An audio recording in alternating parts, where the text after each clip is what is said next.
తెలంగాణలో ఆశించిన స్థాయిలో ఆదాయం లేకపోయినా అప్పులకు మాత్రం క్రమం తప్పకుండా వడ్డీలు చెల్లిస్తూనే ఉన్నామని డిప్యూటీ సీఎం మల్లు బట్టి విక్రమార్క అన్నారు.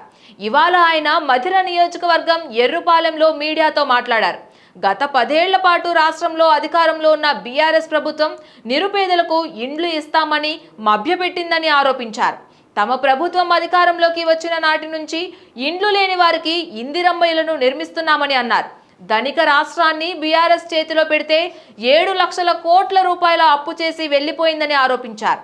ఆర్థిక ఇబ్బందులు చుట్టుముట్టిన రాష్ట్ర వ్యాప్తంగా సంక్షేమ పథకాలను సమర్థవంతంగా అమలు చేస్తున్నామని, ఆదాయం లేకపోయినా అప్పులకు వడ్డీలు చెల్లిస్తున్నామని డిప్యూటీ సీఎం బట్టి కీలక వ్యాఖ్యలు చేశారు.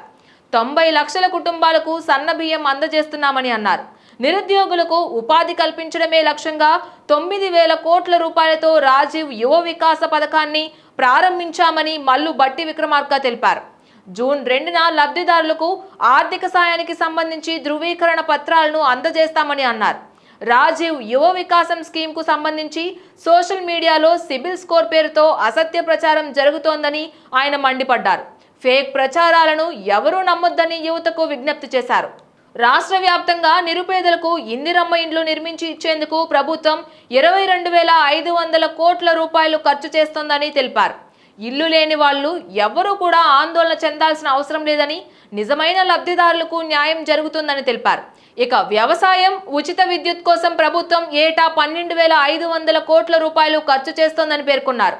ఆర్థిక ఇబ్బందులు ఉన్నా ప్రజలపై పన్నుల భారం మోపకుండా కాంగ్రెస్ సర్కార్ సమర్థవంతంగా సంక్షేమ కార్యక్రమాలను అమలు చేస్తుందని అన్నారు. త్వరలోనే ఇందిరా సౌర గిరిజన వికాసం కింద ఆదివాసీ రైతులకు బోర్డులు, అలాగే సోలార్ పవర్తో నడిచే పంప్ సెట్లు, డ్రిప్ పరికరాలను అందజేస్తామని అన్నారు.